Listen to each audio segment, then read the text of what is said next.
నారా లోకేష్ గారు ఈరోజు శాసన మండలి ప్రశ్నోత్తరాల సందర్భంగా వైఎస్ఆర్సీపీకి సంబంధించినటువంటి ఎమ్మెల్సీ ఎవరో మాట్లాడుతూ గతంలో అంటే జగన్మోహన్ రెడ్డి శాసనసభకు రాకపోవటాన్ని దాని గురించి ప్రస్తావిస్తూ గతంలో కూడా సమస్యలకు భయపడే చంద్రబాబు నాయుడు గారు శాసనసభకి రాలేదు అని చెప్పేసి మాట్లాడారు. దానికి నారా లోకేష్ తన విశ్వరూపాన్ని చూపించాడు. అసలు ఏ విధంగా రియాక్ట్ అవుతున్నాడో ఒకసారి చూస్తే నిజంగా వాస్తవ విషయం.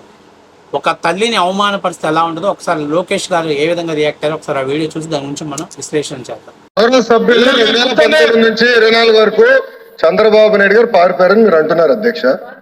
మీరు నాకు తెలిసినందుకు మీరు ఎమ్మెల్యే కాదనుకుంటప్పుడు చంద్రబాబు నాయుడు గారు హౌస్కి వచ్చారు, శాసనసభ సాక్షిగా నా తల్లిని అవమానించారు అధ్యక్ష. అది గుర్తుపెట్టుకోండి. మీరు గౌరవ సభతో వస్తున్నారు, మా తల్లిని అవమానించారు. ఈ రోజు మీరు కావాలని పోస్టులు కూడా అట్టని పెడుతున్నారు. మా తల్లిని అవమానించారు. ఆ రోజు మీకు గుర్తురాదా? ఎన్ని ఎక్కడ అవమానించలేదు సార్, ఎక్కడ అవమానించలేదు. మీరు ఎట్లా మాట్లాడారో మీరు ఉన్నారా హౌస్ లో? మీరు ఉన్నారా హౌస్ లో? మీరు ఉన్నారా హౌస్ లో? ఆ రోజు కూర్చోండి. మా తల్లిని అవమానించారు. ఎక్కడ ఉన్నారా హౌస్ లో? షర్మిల గారిని అవమానిస్తారు, విజయలక్ష్మి గారిని అవమానిస్తారు, మా తల్లిని అవమానిస్తారా? ఏం గుర్తురాదా మీకు? అదే ఒక్క నిమిషం నేను కూడా మాట్లాడచ్చు. గుర్తుపెట్టుకోండి, ఒక్క నిమిషం నేను కూడా మాట్లాడండి. ఏనాడు మేము మాట్లాడలేదు. కూర్చోండి. ఏనాడు జగన్మోహన్ రెడ్డి గారి కుటుంబం గురించి మేము ఏనాడు మాట్లాడాల? మేము ఏనాడు మాట్లాడాల? మా సభ్యులు ఏనాడు మాట్లాడాల? కూర్చోండి. శాసనసభ సాక్షిగా మా తల్లిని అవమానిస్తే కూర్చోమంటారా? కూర్చోమంటారా? 22 వరకు చంద్రబాబు నాయుడు గారు ప్రతిరోజు హౌస్కి వచ్చారు, ప్రతిరోజు హౌస్ నిలబడ్డాడు, సింగిల్ గా నిలబడ్డాడు. సింహంగా గుర్తుపెట్టు, సింగిల్ గా నిలబడ్డాడు, పోరాడారు. ఆ రోజు మా తల్లిని అవమానించారు కనుకనే బాధ నట్టుకోలేక సభ బైకాట్ చేసి బయటకు వెళ్ళారు. కానీ ఎమ్మెల్యేలు ఉన్నారు ఇక్కడ. నిమ్మల రామారెడ్డి గారు వెళ్ళారు, స్వామి గారు ఉన్నారు, ఇతర గొట్టపల్లి రవి గారు వెళ్ళారు. అది మాకున్న చిత్తశుద్ధి అండి. ఈ రోజు మీ ఎమ్మెల్యేలు ఎందుకు రావట్లేదు అని అడుగుతున్నా. 10 మంది జగన్మోహన్ రెడ్డి కాకుండా, జగన్మోహన్ రెడ్డి గారు కాకుండా 10 మంది ఉన్నారు, రాలేదు. మా తల్లిని అవమానిస్తే ఏంటి కూర్చోమంటారు? ఇంకా మాట్లాడతాం. మేము మనుషులు కాదా? సొంత తల్లి అవమానించారు సార్. ఆ రోజు మాడుకున్నా కూర్చోమంటారు. అయితే తెలియకుండా ఏదంటే అది మాడితే ఎట్లా అధ్యక్ష? ఎందుకు ఆ రోజు బైకాట్ చేస్తారో మాకు తెలుసు. నేను అక్కడే కూర్చోండి. కూర్చోండి. అధ్యక్ష సమర్థించట్లేదు అంటారు. సో చూశారు కదా. సో వీళ్ళకి అర్థం కాదు. ఎందుకంటే చెల్లి షర్మిలాని ఎట్లాగో అవమానించారు, బాబాయ్ కూతురు సునీతారెడ్డిని అవమానించారు, తల్లి విజయమ్మని అవమానపరిచారు. అంటే ఇలాంటి సంస్కారం లేనటువంటి హీనులకి నిజంగానే ఒక తల్లి విలువ తెలియదు వాళ్ళకి.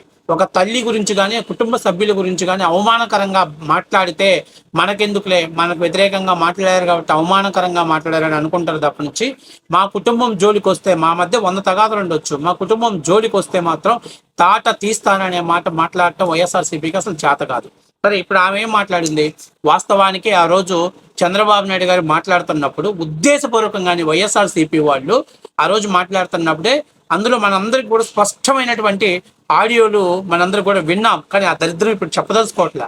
ఎనిమినేటి మాధవరెడ్డి అని చెప్పేసి ఒక మాట మాట్లాడటం, లోకేష్ ఎవడికి పుట్టాడని చెప్పేసి మాట్లాడటం. అరే కనీసం అది శాసనసభ, జాతీయ గీతంతో ప్రారంభించాల్సిన శాసనసభ ఇలాంటి దిక్కుమాల నాకుడు, ఇలాంటి సన్నాసి నాకుడుకులతోటి అబద్ధపు మాటలు అంటే ఏ విధంగా మాట్లాడాలో, ఆడవాళ్ళని ఎంత వ్యక్తిగత హరణానికి పాల్పడాలో ఆ స్థాయిలో చంద్రబాబు నాయుడు గారి కుటుంబాన్ని అవమానపరచాలనే ఉద్దేశంతో వైసీపీ ముందుగానే ఊహించుకొని వచ్చి ఆ మాటలు మాట్లాడిన మాట 100కి 100% నిజం.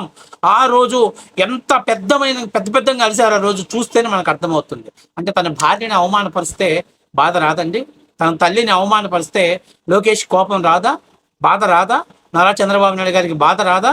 అయినా చంద్రబాబు నాయుడు గారు సభ అయిపోయే వరకు ఉండి తర్వాత ఆయన మాట్లాడారు. నా భార్యని అవమానపరిచారు, తల్లి లాంటి అంటే లోకేష్కి తల్లి లాంటి ఈ యొక్క తెలుగుదేశం పార్టీ కుటుంబానికి తల్లి లాంటి నారా భువనేశ్వర్, ఎందుకంటే రాజకీయాలతో సంబంధం లేకుండా ఎన్టీఆర్ ట్రస్ట్ ద్వారా ప్రజలకు సేవ చేస్తున్నటువంటి ఒక రాజకీయాలకు సంబంధం లేనటువంటి వ్యక్తి నారా చంద్రబాబు నాయుడు గారు. ఒక ముఖ్యమంత్రి గారి భార్య, ఒక మాజీ ముఖ్యమంత్రి గారి కూతురు, అలాగే ఒక సినీ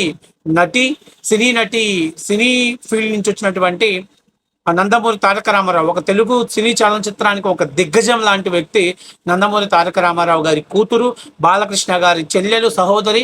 అలాంటి వ్యక్తిని నిండు శాసనసభలో అవమానపరిచిన రోజు ఆయనకి కళ్ళంటి నీళ్లు రావా? బాధ, ఆవేదనతోటి ఆయన ఆ రోజు శాసనసభని బాయ్కాట్ చేశారు.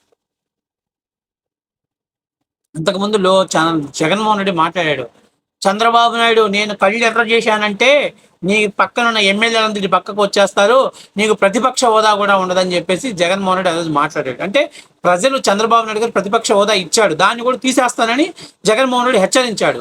ఈరోజు జగన్మోహన్ రెడ్డి ఏమంటాడు, నాకు ప్రతిపక్ష హోదా ఇస్తేనే, నన్ను ప్రతిపక్ష హోదా నాయకుడిగా గౌరవిస్తేనే నేను శాసనసభకు వస్తాను అంటాడు. అంటే ప్రజలు ఇచ్చిన దాన్ని ఏమో తీసేస్తానని ఆ రోజు ఉత్తర కుమారుడు ప్రగల్భాలు పలికాడు.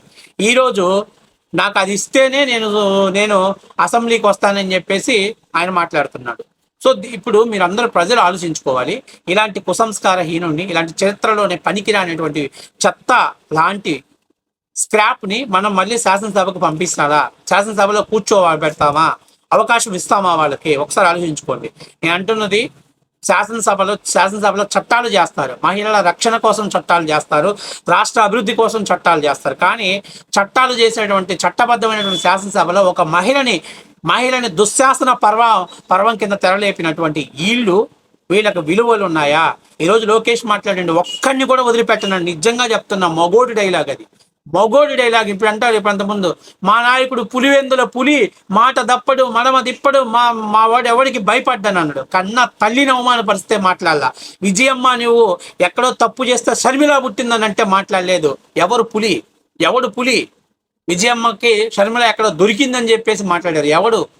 చెల్లిని అవమానపరిస్తే మాట్లాడాల. ఎవడు పులివెందుల పులి? బాబాయ్ కూతురు తోడబుట్టిన చెల్లెల్ని అవమానం చేస్తే మాట్లాడాలా? ఇక చిన్నాయన కూతుర్ని మీద అసభ్యకరమైనటువంటి పోస్టులు పెడితే వాళ్ళ మీద కఠిన చర్యలు తీసుకొని చేతకాల. ఎవడు పులివెందుల పులి? ఎవడు మగాడు? ఎవడు రాయలసీమలో మొనగాడు అని చెప్పేసి ఇప్పుడు నేను అడుగుతున్నాను, వైఎస్ఆర్సీపీ నాయకులను అడుగుతున్నా. దమ్ముంటే సమాధానం చెప్పండి. సింహం అంటే అట్లా ఉంటది. శాసనసభలోను శాసన మండలిలోను వైఎస్ఆర్సీపీ వాళ్ళు మా అమ్మని అవమానపరిచిన వాడిని ఎవరిని వదిలిపెట్టను, వాళ్ళందరికీ కూడా చట్ట ప్రకారం చర్యలు తీసుకుంటా, అవసరమైతే లైన్ దాటైనా పనిష్ చేస్తానన్నాడు. అదిరా మగాడు చెప్పే మాట. అంతేగాని మా అమ్మను తిట్టలేదు, మా అక్క మా చెల్లిని మేము అనలేదు, మా చిన్నాయన కూతురు మేమేం అనలేదు, మేము ఆస్తుల్లో ఓటాలు ఇస్తామంటే బయటకు వచ్చి మాట్లాడుతున్నాడు.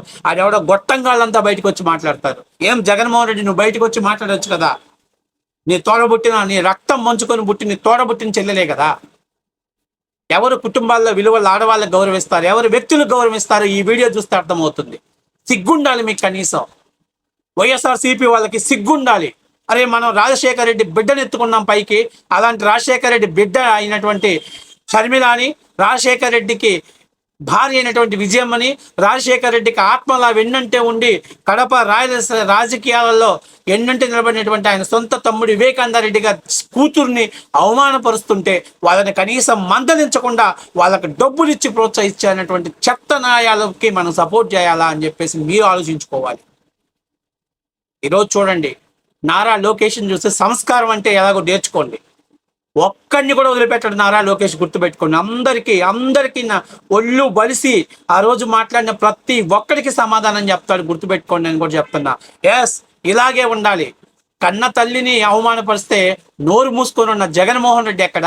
తల్లికి జరిగిన అవమానంతో పాదయాత్రలో కనీసం కాళ్ళకు బొబ్బలెక్కి నడవలేని పరిస్థితిలో ఉన్నా కూడా లక్ష్యాన్ని ఛేదించి మళ్ళీ చంద్రబాబు నాయుడు సీఎం కుర్చీలో కూర్చోబెట్టాలని 44 డిగ్రీల ఎండలో కూడా పాదయాత్ర చేసిన లోకేష్ ఎక్కడ?